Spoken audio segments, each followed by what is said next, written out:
Visakha Avanthi engineering కాలేజీలో అరాచకం. BTech చదువుతున్న విద్యార్థినిపై అత్యాచారం. అదే కాలేజీలో చదువుతున్న యువకుడు అత్యాచారానికి పాల్పడినట్లుగా తెలుస్తుంది. ఇద్దరికి ఇన్స్టాగ్రామ్ లో 10 రోజుల క్రితం పరిచయం ఏర్పడినట్లుగా, ఇక న్యూడ్ వీడియోలు ఫోటోలు తీసి గ్రూప్ లో పెడతారని దిలీప్ అనే స్టూడెంట్ బెదిరింపులకు దిగినట్లుగా తెలుస్తోంది.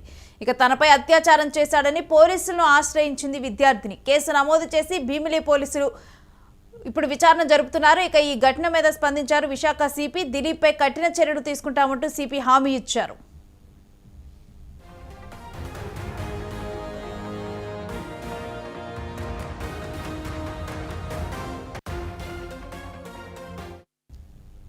ఇక విశాఖలో జరిగినటువంటి ఈ ఘటనతో కూడా ఒక్కసారిగా కూడా ఇంజనీరింగ్ కాలేజీలో జరిగినటువంటి ఈ ఘటనతో కూడా విద్యార్థులంతా ఉలిక్కి పడారని చెప్పాలి. దీనికి సంబంధించిన డీటెయిల్స్ మా ప్రతినిధి భరత్ని అడిగి తెలుసుకుందాం. భరత్, ఒక ఇంజనీరింగ్ కాలేజ్లో ఈ విధమైన ఒక ఘటన చోటు చేసుకుంది, అసలు పూర్తి డీటెయిల్స్ ఏంటి?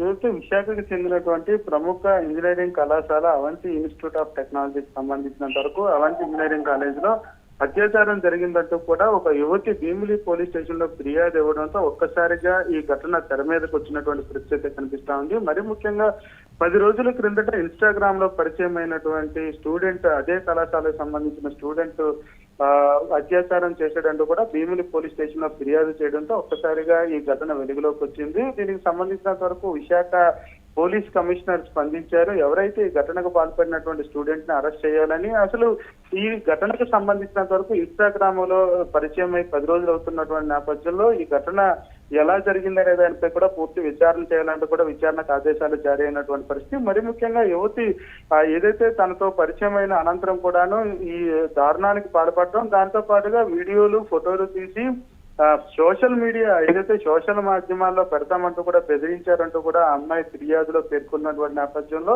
దానికి సంబంధించి కూడా పోలీసులు విచారణ చేస్తున్నటువంటి పరిస్థితి అయితే కనిపిస్తా ఉంది. ఇప్పటికైతే మాత్రం విచారణకు సంబంధించినంత వరకు యువకుడిని అరెస్ట్ చేసి విచారణ అనంతరం కూడాను పూర్తి వివరాలు బయటకు వచ్చే అవకాశం అయితే కనిపిస్తా ఉంది. మరీ ముఖ్యంగా యువత రోజు రోజుకి కూడా సోషల్ మీడియా మాధ్యమాల్లో అత్యంత వేగంగా వెళుతున్నటువంటి పరిస్థితి. ఈ సోషల్ మీడియా మాధ్యమాల్లో ఉంటున్నటువంటి పరిస్థితుల్లో ఎవరు మంచి ఎవరు చెడ అనేది కూడా తెలుసుకోలేనటువంటి దుస్థితుల్లోకి వెళ్ళిపోతా ఉన్నది యువత. ఈ నేపథ్యంలో ఇటువంటి ఘటనలకు పాల్పడుతున్నటువంటి సిచ్యువేషన్ అయితే కనిపిస్తోంది. దీనిపైన పోలీస్ శాఖ కమిషనర్ అయితే తీవ్రంగా స్పందించినటువంటి పరిస్థితి.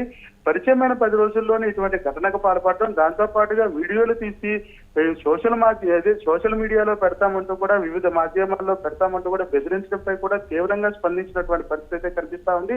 యువతి ఫిర్యాదు నేపథ్యంలో ఒకసారిగా ఇంజనీరింగ్ కళాశాలలో ఏం జరుగుతుందంటూ కూడా తల్లిదండ్రులు ఆవేదన వ్యక్తమయ్యేటటువంటి సిచ్యువేషన్ అయితే కనిపిస్తా ఉంది. ఇప్పటికీ తల్లిదండ్రులు కూడా పూర్తి స్థాయిలో పిల్లలకు సంబంధించినంత వరకు వాళ్ళు వాడేటటువంటి సెల్ ఫోన్స్ లో కానీ, వాళ్ళు వెళ్ళేటటువంటి సోషల్ మీడియా మాధ్యమాలకు సంబంధించినంత వరకు కొంత అవగాహన ఉండే విధంగా కూడా తల్లిదండ్రులు కూడా వాళ్ళకి చెప్పాల్సినటువంటి పరిస్థితి ఉంటుంది. తల్లిదండ్రులు కూడా ఇంటి నుంచి వెళ్ళేటప్పుడు ఖచ్చితంగా వాళ్ళ పిల్లలు ఏం చేస్తున్నారు, ఎలా వెళ్తున్నారు అనే దానిపై కూడా కొంత నిఘా ఉంచాల్సినటువంటి పరిస్థితి ఈ రోజు దాపరించిందంటూ కూడా తల్లిదండ్రులు ఆవేదన వ్యక్తం అవుతున్నటువంటి పరిస్థితి అయితే కనిపిస్తా ఉంది. మరొకవైపు ఇప్పుడున్నటువంటి పరిస్థితుల్లో ఏదైతే నేటి సమాజానికి సంబంధించినంత వరకు కూడా తల్లిదండ్రులు ఇద్దరు కష్టపడితే గానీ ఇప్పుడు ఉన్నటువంటి పరిస్థితి ముందుకు వెళ్ళలేనటువంటి నేపథ్యం.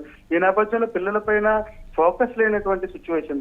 దీన్ని ఆసరాగా చేసుకున్నటువంటి నేటి యువత ఏదైతే సోషల్ మాధ్యమాల్లోకి వెళ్ళడం, దాంతో పాటుగా పరిచయాలు, ఇన్స్టాగ్రామ్ పరిచయాలతో ఒక్కసారిగా తమ జీవితాలు మారిపోతున్నటువంటి నేపథ్యం. ఈ నేపథ్యంలో అక్కడ ఉన్నటువంటి పరిస్థితులను కూడా అవగాహన చేసుకునే విధంగా కూడాను విద్యార్థులు మెలకువలు నేర్చుకోవాలంటూ కూడా కొంతమంది చెప్తున్నటువంటి పరిస్థితి కనిపిస్తా ఉంది. ఈ ఘటన ఒక్కసారిగా ఇంజనీరింగ్ కళాశాలలో జరిగిందంటూ కూడా రావడం, దానికి సంబంధించినంత వరకు పోలీసులు కేసు నమోదు చేశారు, విచారణ చేస్తున్నటువంటి పరిస్థితి జరుగుతా ఉంది. మరీ ముఖ్యంగా ఈ ఘటనకు సంబంధించినంత వరకు ఒక ఇంజనీరింగ్ కళాశాల ఇటువంటి ఘటన జరగడంపై అయితే మాత్రం తీవ్ర దుమారమే చెలరేగిందని చెప్పాలి. అది 10 రోజులు ఇన్స్టాగ్రామ్ లో పరిచయమైన వ్యక్తి ఇలా ఎంతటి దారుణానికి ఒడిగట్టడంపై కూడా పూర్తిగా మహిళా సంఘాలు కూడా తీవ్ర ఆవేదన వ్యక్తం చేస్తున్నటువంటి పరిస్థితి.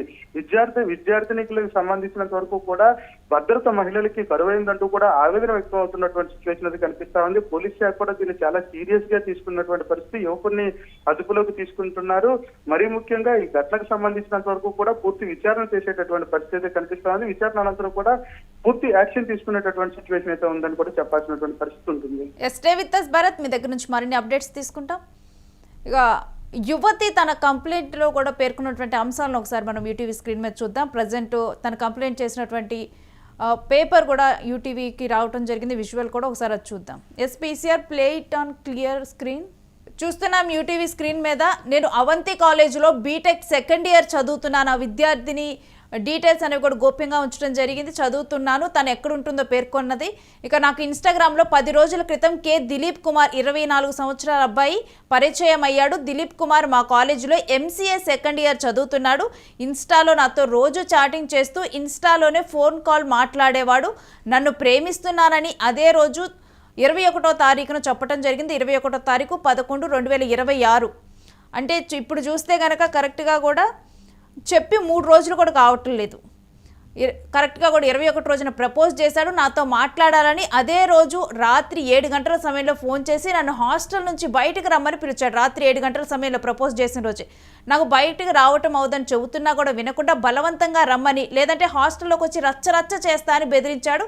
ఇక బెదిరించేసరికి ఆ యువతి భయపడి నేను బయటకు రాగా నన్ను తన స్కూటీ మీద బలవంతంగా ఎక్కించుకొని కాఫీ తాగుతూ మాట్లాడుకుందామంటూ భీమిలీ బీచ్కి తీసుకువెళ్ళి సినిమాకి వెళ్దామని అడిగితే నిన్ను రాను అనంటే నాకు వీపు మీద గట్టిగా ఒక దెబ్బ గుద్దేసి పొట్టలో కూడా పిడిగుద్దులు గుద్దాడు. నేను నొప్పితే ఏడుస్తుంటే నాకు మెంటల్ తెప్పించుకు పద నిన్ను హాస్టల్లో దించేస్తా అని బలవంతంగా మరలా స్కూటీ మీద ఎక్కించుకొని తాళ్ళవలసలో గల హ్యాపీ హోమ్స్ లాడ్జ్కి తీసుకొని వెళ్ళి లిఫ్ట్లో 2nd ఫ్లోర్కి తీసుకొని వెళ్ళాడు. అప్పుడు సమయం సుమారు 8:45 అవుతోంది. రూమ్ నెంబర్ 201కి బలవంతంగా కూడా తనని తీసుకొని వెళ్ళినట్లుగా కూడా ఆ యువతి పేర్కొనటం జరిగింది. ఇక తనకు భయమేసి ఈరోజు భీమిలి పోలీస్ స్టేషన్లో మరలా కూడా 22వ తేదీ ఉదయం 10 గంటలకు ఫోన్ చేయటం జరిగింది అంటూ కూడా నీకు నాకు ఏం సంబంధం లేదని చెప్పి నా లైఫ్లోకి మరి రాకు, వస్తే నీ ఫోటోలు వీడియోలు కాలేజ్ గ్రూప్లో షేర్ చేస్తా అంటూ పెట్టి బెదిరించాడు. ఇక అంతటా భయమేసి ఈరోజు భీమిలి పోలీస్ స్టేషన్కి వచ్చి ఫిర్యాదు చేశాను. దిలీప్ కుమార్ దగ్గర ఉన్న నా యొక్క ఫోటోలు వీడియోలు బయటికి రాకుండా చేసి నన్ను బలవంతంగా రేప్ చేసిన దిలీప్ కుమార్పై చట్టరీత్యంగా తగు చర్యలు తీసుకోవాలి, నాకు న్యాయం చేయాలని కోరుతున్నానంటూ కూడా ఆ యువతి కంప్లైంట్ ఫైల్ చేయడం జరిగింది.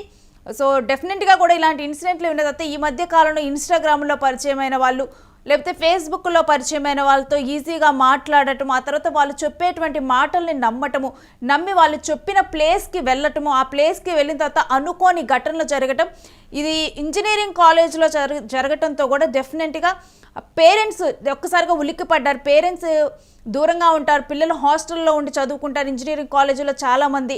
ఇటువంటి సమయంలో ఈ ఘటన జరిగేసరికి అసలు వాళ్ళ పిల్లలు ఏం చేస్తున్నారో తెలియని పరిస్థితి, ఏ మాయలోడు ఏ మాయ మాటలు చెప్తున్నారో ఆ అమ్మాయికి తెలియని పరిస్థితి. వీటిని నమ్మి వెళ్ళిన పిల్లలు అమాయకంగా కూడా ఈ విధమైన అనుకోని ఘటనలు ఫేస్ చేస్తూ కూడా జీవితంలో కూడా ఎంతో సాధిస్తారు అనుకున్న వాళ్ళు కూడా ఈ విధంగా చివరికి ఇలా పోలీస్ స్టేషన్ల చుట్టూ ఎవరో ఒక వ్యక్తి నన్ను రేప్ చేశారంటూ కూడా నన్ను బలవంత పెట్టాడంటూ కూడా పోలీస్ స్టేషన్ చుట్టూ తిరగాల్సిన పరిస్థితి ఏర్పడుతుంది. ఈ ఘటనతో నేను కనువిప్పు రావాలి. ఇన్స్టాగ్రాముల్లో వీటిలో పరిచయం అయ్యే వాళ్ళని కానీ వాళ్ళు ఏంటి ఎవరని తెలియకుండా మీతో పాటు చుట్టూ ఉండే వాళ్ళైనా కానీ వాళ్ళు చెప్పిన ప్లేసెస్కి వెళ్ళటము, లేకపోతే నా చుట్టూ నా ఫ్రెండ్స్ ఉన్నారు కదా ఏమవుతుందిలే అని చెప్పి ఫ్రెండ్స్తో కలిసి కాని సమయాల్లో వెళ్ళటము, లేకపోతే తెలియని ప్లేసెస్కి వెళ్ళటం, ఇలాంటివి అస్సలు చేయకూడదు.